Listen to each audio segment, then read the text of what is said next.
दोस्तों एनसीईआरटी के इस कोर्स में आज हम डिस्कस करने वाले हैं कि आयनिक विलयनों की चालकता का मापन कैसे किया जाता है। लेकिन उससे पहले जरा समराइज करते हैं कि लास्ट लेक्चर में हमने एनसीईआरटी की बुक में क्या क्या पढ़ा था। तो हमने कहा था कि कुछ प्रतिरोध होता है और प्रतिरोध का उल्टा चालकत्व होता है।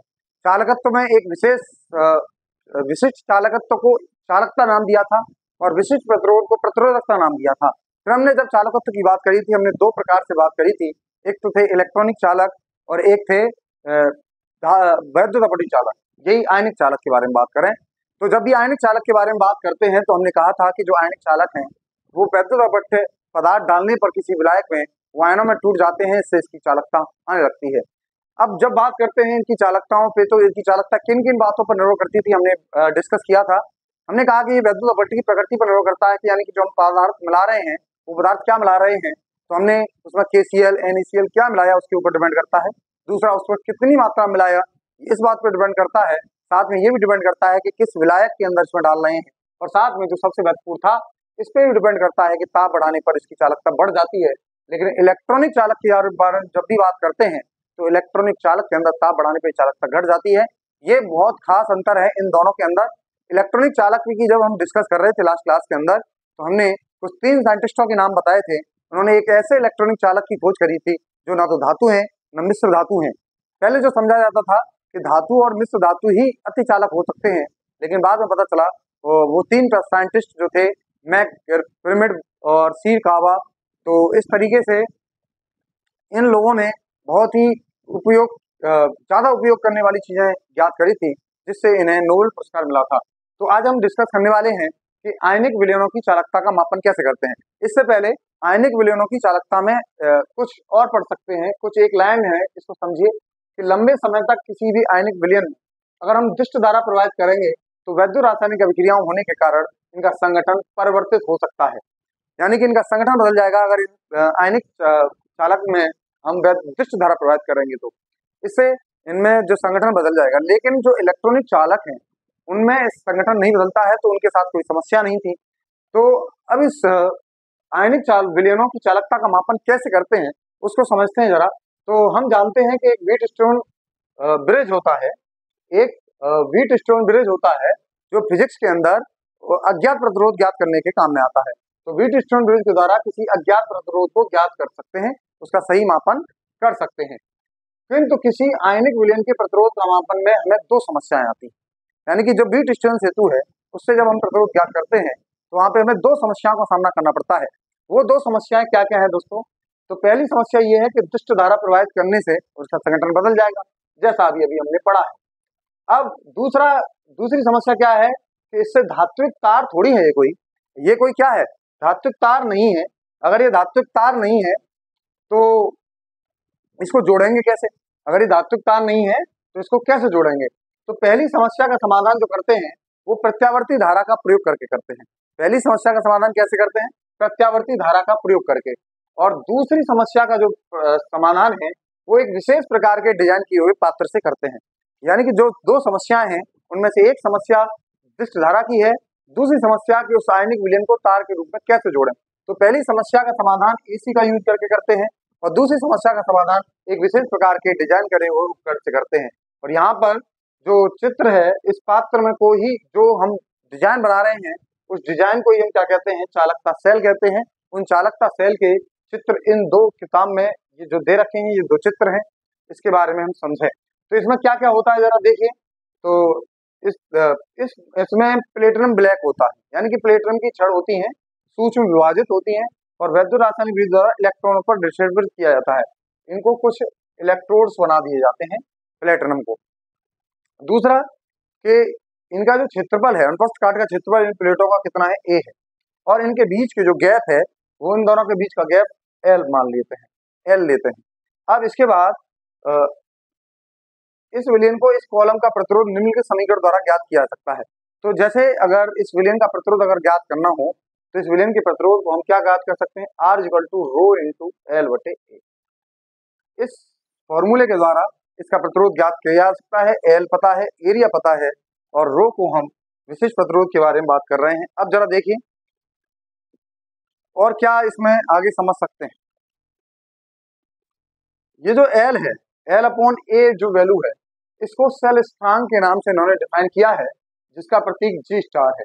यानी कि अभी तक जो हम लिख रहे थे R equal to rho into L upon A, इस एल अपॉन ए की जगह पे हम इसको जी स्टार लिखने लग जाएंगे और इसी को हम क्या कहते हैं, सेल स्थिरांक कहते हैं। अब इसको यह इलेक्ट्रॉनों के बीच की दूरी और आदर्श काट के क्षेत्रफल पर निर्भर करता है। वही एल अपॉन ए तो यही है लंबाई और इनके बीच की दूरी है, तो यही है। तो ज्ञात अब इसकी विमा जो बता दी है, इसका मात्रक जो भी है एल और ए का मान ज्ञात होने पर इनका इसको परगणित किया जा सकता है। यानी कि एल और ए का मान अगर हम पता चल जाए तो सेल स्थिरांक पता कर सकते हैं। सेल स्थिरांक को सार्थक पहले से ज्ञात चालकता वाले विलयन की चालकता सेल में लेकर उसका प्रतिरोध मापकर ज्ञात किया जा सकता है। यानी कि चालकता जो सेल स्थिरांक की वैल्यू है उसको ज्ञात करने का एक सिंपल ही तरीका है कि इन चित्रों में कोई ऐसा सॉल्यूशन भर दो जिसकी चालकता हमें पहले से पता हो। जिसकी चालकता हमें पहले से पता होती है उसमें हम जी स्टार की वैल्यू निकाल देते हैं आसानी से और वो फिक्स हो गई। जब हमने चालकता सेल को फिक्स कर रखा है तो इसका मतलब सेल स्थिरांक भी फिक्स हो गया, क्योंकि उसके अनुप्रस्थ काट का क्षेत्रफल भी नहीं बदला और उसके बीच का गैप भी हमने नहीं बदला। इसका मतलब ये कांस्टेंट वैल्यू है, ये बदलेगी नहीं, जब तक नहीं बदलेगी जब तक एल और ए नहीं बदलेंगे। इसे उपयोग कर सकते हैं। इसका उद्देश्य के लिए हम केसीएल विलयन का प्रयोग करते हैं और सेल स्थिरांक जी को निम्नलिखित समीकरण के द्वारा दर्शाया जा सकता है, जो अभी हमने लिखा है इस समीकरण के द्वारा दर्शा सकते हैं इसको। तो जी स्टार इक्वल टू यहाँ से आर अपॉन रो आ जाएगा, तो इसको इस समीकरण के द्वारा दर्शा दीजिए और कई समीकरण बना सकते हैं इसके बारे में। जरा देखिए आगे। अब देखो, एक बार सेल स्थिरांक का मान ज्ञात हो जाने पर हम इसका उपयोग किसी भी विलयन का प्रतिरोध या चालकता मापन ज्ञात कर सकते हैं। अगर एक बार हमें ज्ञात हो गया सेल स्थिरांक का मान तो किसी भी विलयन की चालकता या प्रतिरोध ज्ञात करने में इसका प्रयोग किया जा सकता है। अब जब हम व्हीट स्ट्रेन सेतु की बात कर रहे हैं तो व्हीट स्ट्रेन सेतु की सहायता से हम कैसे अज्ञात प्रतिरोध ज्ञात करते हैं, तो आप देख रहे हैं ध्यान से, ये चित्र है, इस चित्र में R2, R4, R3 और R1 ये 4 प्रतिरोध लगा रखे हैं और जो R2 है आपका अज्ञात प्रतिरोध ले रखा है और इस अज्ञात प्रतिरोध को फिजिक्स की तरीके से R2 को इस तरीके से निकाला जा सकता है। अब जब हम इनके मान को ज्ञात कर रहे हैं आगे, तो आगे उन्होंने इसके बारे में और क्या कहा। अब उन्होंने जो ज्ञात करने का तरीका बताया, तो इसके बाद उन्होंने कहा है कि आजकल सस्ते चालकता मीटर उपलब्ध हैं जिससे इनकी चालकता सेल में उपस्थित विलयन का चालकत्व या प्रतिरोध सीधे ही पढ़ा जा सकता है। मतलब आजकल एक शॉर्ट तरीके से बना दिया है, कुछ मशीन बना दी है जिसपे डायरेक्ट हम पढ़ सकते हैं और इन फॉर्मूलों के द्वारा इसकी चालकता ज्ञात कर सकते हैं। इसके बाद एक ही विलायक में और समान ताप पर विभिन्न वैद्युत अपघट्यों के विलयन की चालकता में अंतर, क्या कह रहा है ये, इस लाइन को थोड़ा समझेंगे ध्यान से कि एक ही विलायक है, मतलब जो विलायक है वो एक ही है, इस विलायक में समान ताप दे रखा है और विभिन्न वैद्युत अपघट्यों के विलयनों की चालकता है, जैसे KCl डाल दिया, इसमें NaCl डाल दिया। अब इनकी जो चालकताओं में जो अंतर है वो अंतर क्या हो, किस वजह से अंतर है, विघटन के फलस्वरूप बनने वाले आयनों के आवेश, यानी कि इन दोनों के विघटन से जो आयन बनेंगे उन आयनों के आमाप पर, उन आयनों के आवेश पर तथा उनकी सांद्रता पर ये निर्भर करेगा। अगर ये चेंज होंगे तो इनकी चालकता बदल जाएगी। यानी कि हमें कुछ ऐसा करना पड़ेगा, क्योंकि इसमें बहुत सारी चीजें डिफरेंशिएट हो रही हैं। K+ की वजह से चेंज हो सकता है और इसकी सांद्रता की वजह से चेंज हो सकता है, Cl नेगेटिव की वजह से चेंज हो सकता है।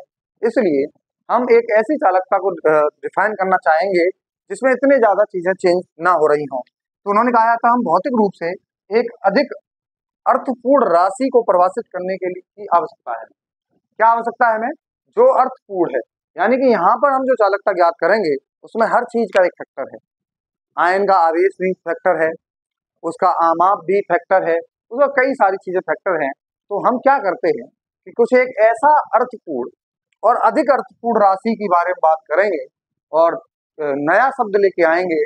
उस नए शब्द के रूप में जो बात कर रहे हैं उन्होंने इस्तेमाल किया है मोलर चालकता। क्या दिक्कत है, क्यों यूज कर रहे हैं, तो हमने कहा था क्योंकि इसमें जो चालकता ज्ञात करने में जो दिक्कतें आ रही हैं वो हर एक आयन पे निर्भर कर रहा है। Na+ हो जाए, Cl नेगेटिव हो जाए, Mg+2 हो जाए, यानी कि कोई भी आयन बदलेगा, उस पर आवेश बदलेगा, उसका आकार बदलेगा, उसकी सांद्रता बदलेगी। तो इन सभी से इनकी चालकताओं पे असर पड़ेगा। तो हम एक ऐसी चालकता डिफाइन करेंगे जिससे इतने सारे फैक्टर चेंज नहीं करने पर ये चेंज ना हो, यानी कि कुछ एक दो फैक्टर से ही बदल रही हो। इसी को हमने क्या कहा, मोलर चालकता।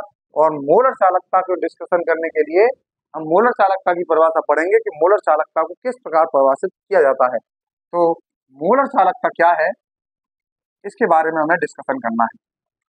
मोलर चालकता का डिस्कशन हम नेक्स्ट क्लास के अंदर बात करेंगे और नेक्स्ट वीडियो में हम समझेंगे कि मोलर चालकता क्या है। Thank you.